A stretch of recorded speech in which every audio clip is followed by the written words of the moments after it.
हम लोगों ने पिछले क्लास में बात किया था कि तिब क्या होता है और तिब के मौजू क्या है, तिब का मकसद क्या है। फिर उसके बाद मैंने एक बात कही थी कि तिब की दो बुनियादी किस्में हैं। पीजी में जब भी सवाल आया है कि तिब की कुल कितनी किस्में हैं, तो तिब की दो बुनियादी किस्में हैं, जिसमें नंबर एक पर है तिब्बे इल्मी, इसी को हम लोग तिब्बे नजरी भी कहते हैं, और दूसरे नंबर पर है तिब्बे अमली। ये दो किस्में। अब पहली जो किस्म है जिसका नाम है तिब्बे इल्मी, ये तिब की वो शाख्त है, वो ब्रांच है जो इल्म से डील करती है। इल्म से डील करने का मतलब ये है जिसका ताल्लुक इल्म से होता है। इसमें उन बातों पर बहस की जाती है जिसका ताल्लुक इल्म से होता है। मसलन इंसानी बदन किन किन चीजों से बना है, इंसानी बदन में कुल कितनी हड्डियां हैं, इंसानी बदन में पानी की मिकदार कितनी है, इंसानी बदन के आजा कौन कौन से हैं, इंसानी बदन में कितनी कुव्वतें हैं, इंसानी बदन में कितनी अरवाह हैं। इस तरह की जो भी चीजें हैं जिसका ताल्लुक इल्म से होता है उसे हम लोग तिब्बे इल्मी या तिब्बे नजरी कहते हैं। और दूसरे नंबर पर आता है तिब्बे अमली। ये तिब की वो शाख्त है जिसमें अमल के तरीके बताए जाते हैं। मसलन अगर कोई शख्स बीमार है तो उसकी बीमारी को कैसे दूर किया जाए, किसी को बुखार है तो कौन कौन सी दवाएं तजवीज की जाए, किसी को पैरालिसिस है तो हमारा उसूल इलाज क्या होगा। इस तरह की चीजें तिब्बे अमली में हम डिस्कस करते हैं। मैंने उस दिन बताया था कि तिब्बे इल्मी जो है वो चार अज्जा पर मुश्तमिल है, चार कंपोनेंट्स है इसके अंदर। नंबर एक, उमूर तबिया का इल्म। नंबर दो, असबाब का इल्म। नंबर तीन, अलामात का इल्म। और नंबर चार, इलाज का इल्म। ये चार इसके कंपोनेंट हैं, अज्जा हैं। इन्हीं चार चीजों पर तिब्बे इल्मी जो है वो बेस्ड है। ये 2011 या 2012 में एनआईओ में क्वेश्चन पूछा गया था कि तिब्बे इल्मी के कितने बुनियादी अज्जा हैं। तो तिब्बे इल्मी के चार बुनियादी अज्जा हैं। नंबर एक, उमूर तबिया का इल्म। नंबर दो, असबाब का इल्म। नंबर तीन, अलामात का इल्म। और नंबर चार, इलाज का इल्म। ये चार चीजें। अब हमें जो डिस्कस करना है, हमें जिन चीजों को स्पेशली फोकस करना है, वो यही चार चीजें हैं। मैंने उस दिन बताया था कि उमूर तबिया जो है हम लोग इंडिविजुअली एक सब्जेक्ट पढ़ेंगे, असबाब और अलामात को हम लोग इल्मुल अमराज में पढ़ेंगे, और इलाज को हम लोग मालिजात में पढ़ेंगे। सबसे पहले नंबर पर आता है, यहाँ पर दो चीजों के बारे में जरा बहस कर ली जाए पहले। एक है उमूर तबिया और दूसरा है असबाब। दोनों अलग अलग चीजें हैं, लेकिन इन चीजों का ताल्लुक हमारे जिस्म से बराह रास्त यानी डायरेक्टली है। और उमूर तबिया जो है, उमूर तबिया, बहुत सारे लोग इसका प्रोनाउंसिएशन भी BMS करने के बाद भी, फाइनल ईयर हो गया, फिर भी इसे उमूर तबिया, तिबिया और तबैया पढ़ते हैं। उमूर तबैया, तबैया नहीं, ये उमूर तबिया है। उमूर प्लूरल है अम्र की। अम्र के माने होते हैं फैक्टर्स, और तबिया का मतलब होता है फिजिक या बॉडी या जिस्म। वो फैक्टर्स जिनका ताल्लुक किससे हो, हमारी तबीयत से हो, हमारी फिजिक से हो। अब तबीयत क्या है, सबसे पहले एक चीज आती है तबीयत। तबीयत के बारे में हम लोग बात करें, तबीयत, तबीयत क्या है? तबीयत को हम ट्रांसलेट करते हैं फिजिक। कुछ लोग इसे इम्यूनिटी कहते हैं, हालांकि इम्यूनिटी एक डिफरेंट चीज है। फिजिक इसका ट्रांसलेशन किया जाता है। फिजिक क्या होती है? फिजिक या तबीयत, सबसे पहले इसकी बात कर ली जाए कि तबीयत कहां से अराइज हुई। तबीयत कहते हैं अक्सर ना, हमारी तबीयत नासाज है, तबीयत थोड़ी खराब है, हाँ, तबीयत थोड़ी अलील है, इस तरह के लफ्ज हम इस्तेमाल करते हैं। तो तबीयत आई कहां से, ये तबीयत का टर्म आया कहां से? वैसे तबीयत जो लफ्ज है वो अरबी जबान का लफ्ज है, जिसके माने होते हैं कुव्वत के, या वो कुव्वत जो रिएक्ट करती हो। जब मैंने पीछे आपको जब हिस्ट्री पीछे पढ़ाई थी लास्ट क्लास में, कि इंसान दुनिया में जब आया है तो उसके साथ बहुत सारी जरूरतें पेश आई, उसी के साथ ही उसने इल्म सीखा, तिब का। लेकिन उस तिब को बाज़ाब्ता तौर पर सिस्टमेटिक तरीके से एक शख्स था जिसका नाम था बुकरात, जिसे हम हिपोक्रेट के नाम से जानते हैं। सबसे पहले उसने इंट्रोड्यूस किया और कहा कि हमारी तबीयत, हमारे जिस्म के अंदर एक कुव्वत पाई जाती है और उसका नाम है तबीयत। तो तबीयत का नजरिया किसने पेश किया? कॉन्सेप्ट ऑफ तबीयत किसने किया? बुकरात ने। ये पीजी का सवाल पूछा गया है। तबीयत का नजरिया बुकरात ने पेश किया, और बुकरात ने कहा कि हमारे जिस्म के अंदर एक कुव्वत पाई जाती है जिसे हम लोग तबीयत के नाम से जानते हैं, और हमारे बदन की असल जो मुआलिज है, हमारे बदन की असल जो फिजिशियन है, हमारे बदन को मुख्तलिफ अमराज और एलाल से महफूज रखने वाली जिस कुव्वत है, उसी कुव्वत का नाम तबीयत रखा गया है। तो तबीयत क्या है? तबीयत हमारे बदन की उस कुव्वत का नाम है जो हमें अमराज से महफूज करती है, जो हमें मर्जों से दूर करती है, जो हमारी हिफाजत करती है। और असल में फिजिशियन जो है वो तबीयत है। असल फिजिशियन, फर्स्ट फिजिशियन या असल मुआलिज तबीयत है। ये असल मुआलिज, एक्चुअल फिजिशियन जो है हमारी बॉडी का, वो तबीयत है। तो हम लोग क्या है, हम लोग क्या है, हम लोग भी तो अपने आप को फिजिशियन कहते हैं। तो हम लोग क्या है, हम लोग इस तबीयत के खादिम हैं। जो फिजिशियन होता है, जिसे हम तबीब कहते हैं, तबीब जो है वो इस तबीयत का खादिम है, वो इसकी खिदमत करता है। हम तबीयत की खिदमत करते हैं। खिदमत कैसे करते हैं? हम तबीयत को एलिवेट करते हैं, अपलिफ्ट करने की कोशिश करते हैं। हम तबीयत को बूस्ट करने की कोशिश करते हैं। हम तबीयत को मेंटेन करने की कोशिश करते हैं। और हमारी तबीयत है जो असल में मर्ज से लड़ती है।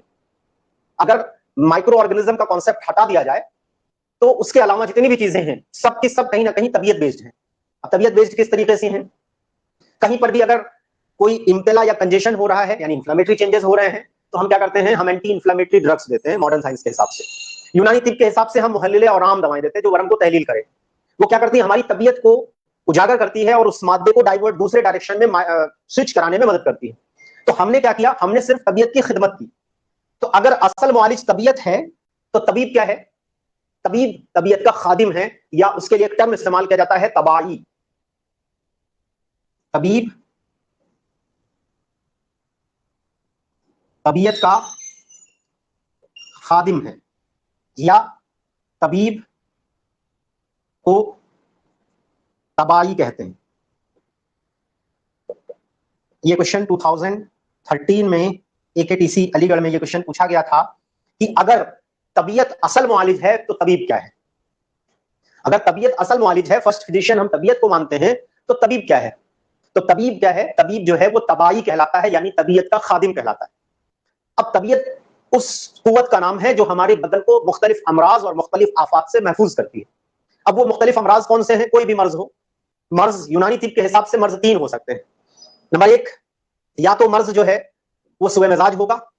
नंबर 2, या सुए तरकीब होगी, या तफर्रुक़ इत्साल होगा। यही 3 अमराज हैं, बुनियादी जो अमराज हैं वो 3 हैं, सुए मिजाज, सुए तरकीब और तफर्रुक़ इत्साल। तो तबीयत जो है वो हमारी जिस्म की उस कुव्वत का नाम है जो हमें अमराज से महफूज करती है, यानी हमारी बॉडी को डिटॉक्सिफाई करती है। अब जैसे अक्सर ऐसा होता है कि आपने कहीं जाकर गोलगप्पे खा लिए, शादियों में गए, वहां खाना खा लिया, हालांकि आपको ये नहीं पता था कि ये प्यूट्रीफाइड या कह लीजिए कि खराब खाना था, या खराब गोलगप्पे थे, उसमें इंफेक्शियस पानी जो था वो नाले का था, या कहीं किसी गंदी नाली से भर लिया गया था, या बहुत सारे गंदे हाथों से बना लिया गया था। तो आपके जिस्म के अंदर जैसे ही खाना पहुंचा या बताशे पहुंचे, आपके पेट के अंदर मरोड़ शुरू हो जाती है। वो मरोड़ आपने नहीं पैदा की, वो मरोड़ आपके उस ऑर्गेनिज्म ने नहीं पैदा की जो उसके अंदर मौजूद था। वो मरोड़ किसने शुरू किया? वो मरोड़ हमारी तबीयत ने शुरू किया कि ये फॉरेन बॉडी, ये फासिद मादा हमारे जिस्म के अंदर आ गया है, इसे निकालने की कोशिश की जाए। और हम उसे निकालते, हम खुद नहीं है, हमारी तबीयत उसे निकालती है। हमें हमारी तबीयत वोमिटिंग कॉज करती है, वोमिटिंग इंड्यूस कराती है। तो वोमिटिंग इंड्यूस हुई और वो मादा बाहर निकल गया, यानी हमारी तबीयत ने अपना काम बखूबी अंजाम दिया। फिर आप डॉक्टर के पास पहुंचते हैं कि डॉक्टर साहब वोमिटिंग हो रही है, हालांकि वोमिटिंग मर्ज नहीं है, मर्ज कुछ और था। मर्ज जो था उसके नतीजे में वोमिटिंग हुई, मर्ज की अलामत है वोमिटिंग। वोमिटिंग हो रही, इसका मतलब आपके कहीं ना कहीं आपके जीआईटी के अंदर कोई ऐसा वेस्ट प्रोडक्ट, कोई ऐसा फासिद मादा मौजूद है जो तबीयत पर नागवार गुजर रहा है, जो तबीयत के लिए अजियतनाक हो रहा है, जो तबीयत के लिए मुज़िर साबित हो रहा है, और तबीयत उसे निकालने की कोशिश कर रही है। तो तबीयत ने उसको क्या कर दिया, निकाल दिया जिस्म से। और अगर थोड़ा बहुत बचा हुआ है, फिर तबीयत उसे फिर निकालने की कोशिश करती है, और उबकाइयां आती हैं, मतली आती है। तो असल काम तो तबीयत ने किया, आप तो उसके काम में रुकावट पैदा कर रहे हैं। आपने तो एंटीएमेटिक दवाएं दे दी, आपने ऑन्डेंसेट्रॉन दे दिया, आपने जो भी एंटीएमेटिक दवाएं हैं, माने कई अदविया, आपने वो दे दी, आपने तो उसके काम में रुकावट पैदा कर दी। तो असल मुआलिज जो है वो तबीयत है, और तबीयत का काम क्या है? बॉडी को डिटॉक्सिफाई करना, बॉडी को फासिद मवाद से पाक करना। इसलिए तबीयत को हम लोग एक नाम और देते हैं, मुदब्बरे बदन। मुदब्बरे बदन, मुदब्बर के माने होते हैं डिटॉक्सिफाई करना। आपने एक सैदला में एक टॉपिक पढ़ा होगा, तदबीर अदविया, कुचला को मुदब्बर करने का तरीका, भिलावा को मुदब्बर करने का तरीका, जीरा को मुदब्बर करने का तरीका। तदबीर एक लफ्ज है, तदबीर। तदबीर कहते हैं कि किसी चीज की क्वालिटीज को बूस्ट करना और उसकी जो साइड इफेक्ट है उसको मिनिमाइज करना, ये तदबीर कहलाता है। और इसके लिए दवाओं पर जो असरात किए जाते हैं, जो अमल किए जाते हैं, उसे तदबीर अदविया कहा जाता है, और तदबीर अदविया से गुजरी हुई दवाओं को मुदब्बर कहते हैं। तो मुदब्बरे बदन, पीजी में क्वेश्चन पूछा जाता है कि मुदब्बरे बदन की इस्लाह टर्म किसके लिए इस्तेमाल की जाती है? तबीयत के लिए। तबीयत क्या है? तबीयत का दूसरा नाम मुदब्बरे बदन भी है, और तबीयत हमारे जिस्म का असल मुआलिज है। हालांकि तबीयत का नजरिया सबसे पहले बुकरात ने पेश किया, और बुकरात ने कहा कि तबीयत हमारे जिस्म की उस कुव्वत का नाम है जो हमारे जिस्म को तमाम तराफात और बलागात से महफूज करती है, इसी का नाम तबीयत रखा गया है। और तबीयत का काम बदन को डिटॉक्सिफाई करना है, और तबीब जो है वो महज तबीयत का खादिम है, इसलिए तबीब को हम तबाई के नाम से भी मौसूम करते हैं। ये 3-4 पॉइंट्स हैं जो एग्जाम में बहुत पूछे जाते हैं। ठीक है, अब ये हो गई तबीयत। अब यहां हमने शुरू किया उमूर तबिया। अब जितने भी फैक्टर्स, वो फैक्टर्स जिनका ताल्लुक किससे हो, हमारी इस तबीयत से हो,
का जिक्र कर रहा हूं।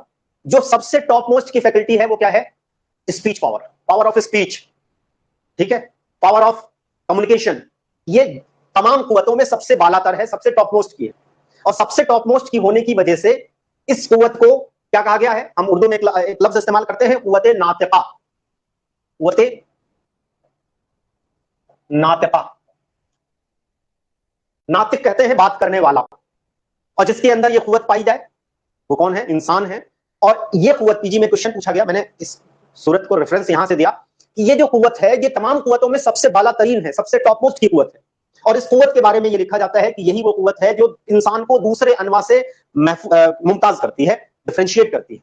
तो वो कौन सी कुवत है? इस कुवत का नाम है कुवत नातिका। 2000 आई थिंक 12 या 13 में नाइएम में क्वेश्चन पूछा गया था कि वो कौन सी कुवत है जो सिर्फ इंसान के अंदर पाई जाती है और किसी के अंदर नहीं पाई जाती। हालांकि रेस्पिरेशन और भी बहुत सारी कैटेगरी के एनिमल्स हैं जिनके अंदर पाया जाता है। कार्डियोवैस्कुलर सिस्टम एक अलग है जो मुख्तलिफ लोगों में मुख्तलिफ अनवा के अंदर पाया जाता है, मुख्तलिफ जिन्स के अंदर पाया जाता है। लेकिन सारी चीजें, रिप्रोडक्शन भी पाया जाता है, लेकिन उन तमाम चीजों में सबसे अफजल और सबसे बाला तरीन जो कुव्वत है, इसका नाम है कुव्वत नातिका। इसी से लफ्ज मंतिक बना है, आप लोगों ने फर्स्ट ईयर में पढ़ा होगा, मंतिक व फलसफा, बातचीत करना। मंतिक, बातचीत करते वक्त गलतियों से अपने आप को महफूज करना, यही मंतिक का मकसद होता है। तो ये वो कुव्वत है जो इंसान को दूसरे अनवा की कुव्वतों से महफूज करती है, दूसरे लोगों से महफूज करती है।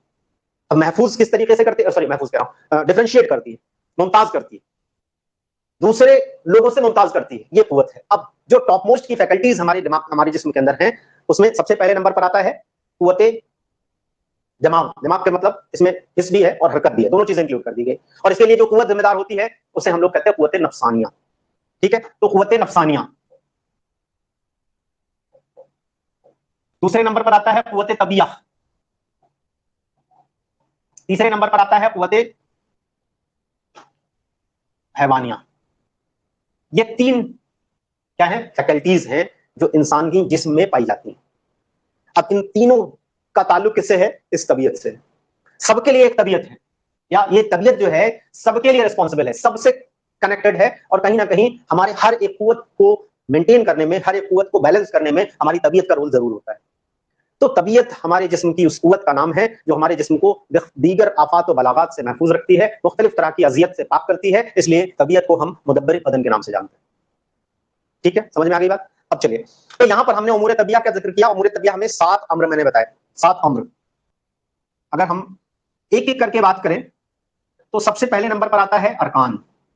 अरकान जमा है रुकन की, जिसके माने पिलर के होते हैं, सतून के होते हैं। इंग्लिश में हम इसे एलिमेंट ट्रांसलेट करते हैं। सबसे बेसिक यूनिट हमारी बॉडी की वो है अरकान। अब अरकान का मतलब क्या है, जिससे दुनिया की तमाम तर चीजें बनती हैं, दुनिया की तमाम तर चीजें। अब वो तमाम तर चीजें कौन है, चाहे वो हैवानात हो, नबातात हो या मादनियात हो। ये तीन है, हैवानात, नबातात और मादनियात। इन तीनों को बनाने के लिए जिन चीजों की जरूरत पड़ती है उसे हम अरकान कहते हैं। और अरकान रुकन की जमा है और इसे उसको क़िस्सात के नाम से भी जानते हैं।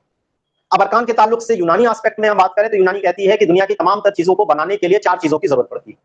नंबर 1 मिट्टी, नंबर 2 पानी, नंबर 3 हवा और नंबर 4 आग। ये 4 बेसिक एलिमेंट्स हैं जिसके बगैर दुनिया की कोई चीज बन नहीं सकती। उसके बाद हर एक चीज का अपना एक मिजाज होता है, और उस मिजाज से वो जो मिजाज है वो उसके लिए सुटेबल होता है। वो उसके लिए सुटेबल इस सेंस में है कि वो उसके लिए सुटेबल है। जैसे हम लोगों का नॉर्मल जो टेम्परामेंट है, जो नॉर्मल मिजाज है, वो अगर हम मॉडर्न पॉइंट ऑफ व्यू से बात करें तो मॉडर्न के हिसाब से हमारे जिस्म का जो तभी हरारत है, हमारी जो बॉडी टेम्परेचर है, वो हमारे लिए सुटेबल है।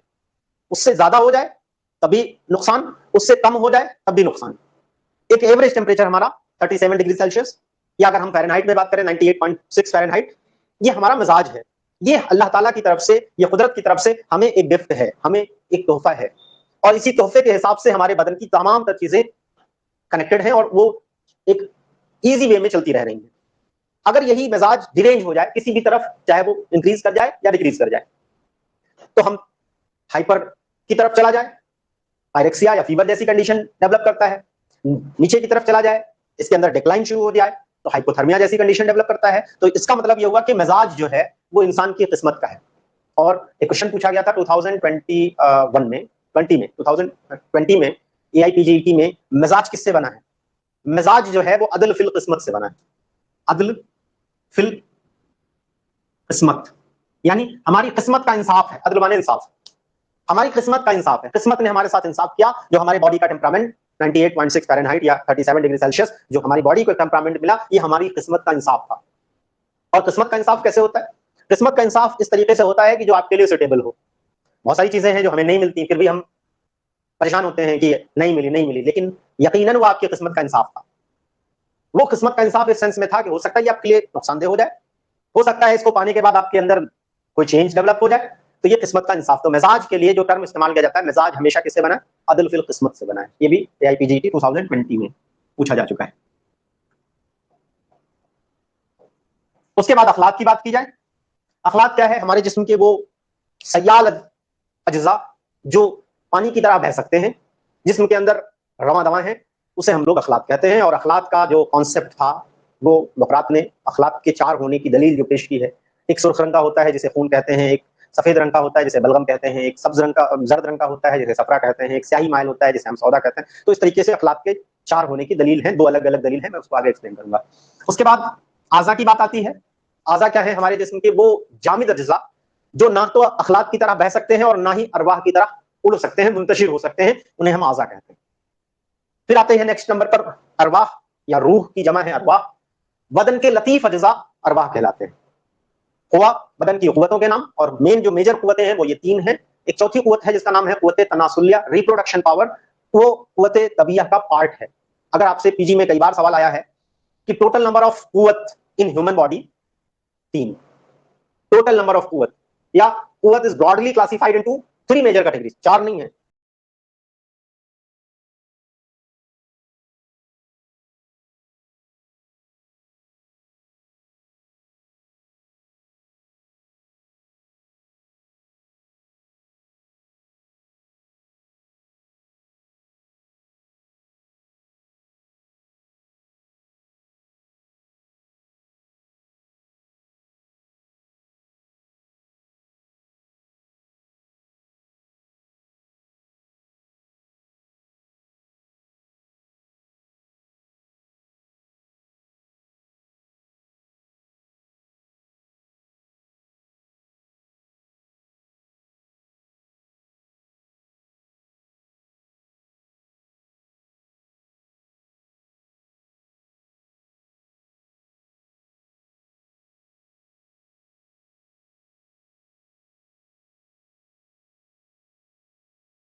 तो ये 3 चीजें, जामिद, सयाल और हवाई या बुखारी, ये क्या है? ये सब मैटर हैं, ये सब मादे हैं, और इनको हम उर्दू में मवालिद सलासा कहते हैं। मवालिद सलासा, मवालिद का मतलब होता है जो चीज, एक लफ्ज है वलदुन, माने आपने अरबी में पढ़ा होगा, वलदुन माने लड़का, वालिद माने लड़के का बाप, यानी जो पैदा करने वाला, और जो चीज पैदा की जाए उसे मवालिद कहते हैं, मवालिद। अब मवालिद सलासा, सलासा का मतलब होता है 3। जो चीजें भी पैदा की गई, अल्लाह ताला ने दुनिया में जिन चीजों को भी बनाया उनको 3 कैटेगरीज में डिवाइड कर दिया। कुछ उसमें सॉलिड थी, जो ना तो बह सकती थी और ना ही उड़ सकती थी, एक जगह कायम है, अपनी जगह पर कायम है, जब तक उसके साथ कोई काइनेटिक वेलोसिटी ना लगा दी जाए तब तक वो अपनी जगह पर कायम है, वो जामिद कहलाती है, सॉलिड कहलाती है। सयाल, बहने वाली, जो दवाएं या जो चीजें बह जाएं उन्हें हम लोग सयाल कहते हैं, लिक्विड। और जो बुखारी, वो चीजें जिनके अज्जा बड़े लतीफ होते हैं, जिनके कॉन्स्टिट्यूएंट्स जो हैं बड़े लाइट होते हैं, वो इवापोरेट हो जाते हैं, वो उड़ जाने की सलाहियत रखते हैं, उन्हें हम लोग बुखारी या हवाई कहते हैं। और इन तीनों को मजमूई तौर पर इंग्लिश में हम ट्राई मैटर थ्योरी कहते हैं, और उर्दू में इन्हें हम लोग मवालिद सलासा कहते हैं। तो मवालिद सलासा का कॉन्सेप्ट किसने पेश किया? बुकरात ने पेश किया, 2019 AIAPGET, ये क्वेश्चन 2019 में आ चुका है। मवालिद सलासा का नजरिया किसने पेश किया? Tri matter theory concept was postulated by Hippocrates, बुकरात। ये हो गई आपकी 3 चीजें, जामिद, सयाल और हवाई। अब यहां पर ये जो 7 चीजें लिखी हुई हैं, इन 7 चीजों में कुछ मादे हैं। मादे का मतलब जो किसी चीज को बनाने में मदद करते हो, जैसे अरकान मादा है, ठीक, अखलाक मादा है, आजा मादा है, अरवाह मादा है। ये 4 आपके मादे हैं, 1 मादा, 2 मादा, 3 मादा और 4 मादा। अब इसको याद करने का तरीका यह है कि उमूर तबिया के 7 ये उमूर हैं, इन 7 में आप देखेंगे कि 5 चीजें ऐसी हैं जिनकी शुरुआत अल्फाबेट अलिफ से होती है। 5 चीजें, अलिफ से अरकान, अलिफ से अखलाक, अलिफ से आजा, अलिफ से अरवा और अलिफ से अफाल। तो अफाल वाले अलिफ को छोड़ दीजिए, बाकी जो बचे हुए 4 अलिफ हैं, ये 4 अलिफ, अरकान, अरवा, अरकान, अखलाक, आजा और अरवा, ये 4 क्या है? ये मादे हैं। ये जिस्म को बनाने में मददगार साबित होते हैं, ये मददगार साबित होते हैं। इनके बगैर तो इंसानी जिस्म या कोई भी जिस्म मुमकिन नहीं है। तो ये मादे की हैसियत रखते हैं, इसलिए इनको हम लोग असबाब मादिया कहते हैं। आगे मैं क्लासिफिकेशन पढ़ूंगा असबाब में, तो इन्हें हम लोग असबाब मादिया कहते हैं। और जहां ये 4 चीजें इकट्ठा हो जाएं, वहां पर कुव्वत का वजूद खुद ब खुद हो जाएगा, यानी बगैर कुव्वत के कोई चीज पॉसिबल नहीं है, लिहाजा एक 5वीं चीज इसमें ऐड कर दी जाती है। और बेसिक जो उमूर हैं, 2020 में क्वेश्चन पूछा गया था कि उमूर कौन कौन से हैं। ऑप्शन ए अरकान ओनली, ऑप्शन बी अखलात ओनली, ऑप्शन सी अरकान अखलात और आजा ओनली, ऑप्शन डी अरकान अखलात आजा अरवा और कुवा ओनली। कुवा आपने कह दिया तो अफाल को कहने की जरूरत नहीं है, क्योंकि जिसके पास कुव्वत होती है वो अपने फेल का खुद ब खुद नुमाइश करता है। जिसके पास कुव्वत होती है वो अपने अफाल की नुमाइश खुद ब खुद करता है, उसको कहने की जरूरत नहीं है। तो अफाल जो है वो इसी के अंदर इनबिल्ट है, तो अफाल को इंफरादी तौर पर इंडिविजुअली लिखने की जरूरत नहीं है। ये हो गई। तो बेसिक जो उमूर हैं वो ये मेन उमूर ये हैं, हालांकि हमें पढ़ना सारे के सारे हैं, लेकिन जो बेसिक उमूर हैं वो ये आपके 5 उमूर हैं जो 2000 क्वेश्चन देख लीजिएगा, 2020 में AIPGET में ये क्वेश्चन आया है, मैं क्वेश्चन शेयर कर दूंगा ग्रुप पे। तो वहां पर ये 5 चीजें कंसीडर की जाती है, जिसमें 4 को तो हमें सबसे ऊपर टॉप मोस्ट पे रखना है, ठीक है। तो ये है उमूर तबिया की तादाद और उमूर तबिया के चीजों के बारे में। अब देखिए एक चीज ये आती है कि कुव्वत को हटा दिया जाए तो बाकी के जो 4 अलिफ हैं ये क्या कहलाते हैं? असबाब मादिया कहलाते हैं। मादा और मादे जो है हमेशा किसी ना किसी एक्सटर्नल फैक्टर के इन्फ्लुएंस में अपने आप को चेंज करते हैं, किसी ना किसी एक्सटर्नल फैक्टर के इन्फ्लुएंस में अपने आप को चेंज करते हैं। अब एक्सटर्नल फैक्टर्स कौन कौन से हैं? असबाब सित्ता जरूरिया और असबाब गैर जरूरिया, ये एक्सटर्नल फैक्टर्स हैं। असबाब सित्ता जरूरिया हवा, पानी, आग, हवा, माकुलात व मशरूबात, हरकत व सुकून बदनी, हरकत व सुकून नफसानी, नौम व यक़ज़ा, इहतिबास व इस्तिफ़राग़, ये असबाब सित्ता जरूरिया है। गैर जरूरिया कौन कौन से हैं? दलक, हमाम, रियाजत और मस्कन, पेशा, ये सब असबाब गैर जरूरिया हैं। तो असबाब जरूरिया और असबाब गैर जरूरिया, इनके इन्फ्लुएंस में ये चीजें अपने आप को चेंज करती हैं। ये कहां है? हमारी बॉडी के अंदर है।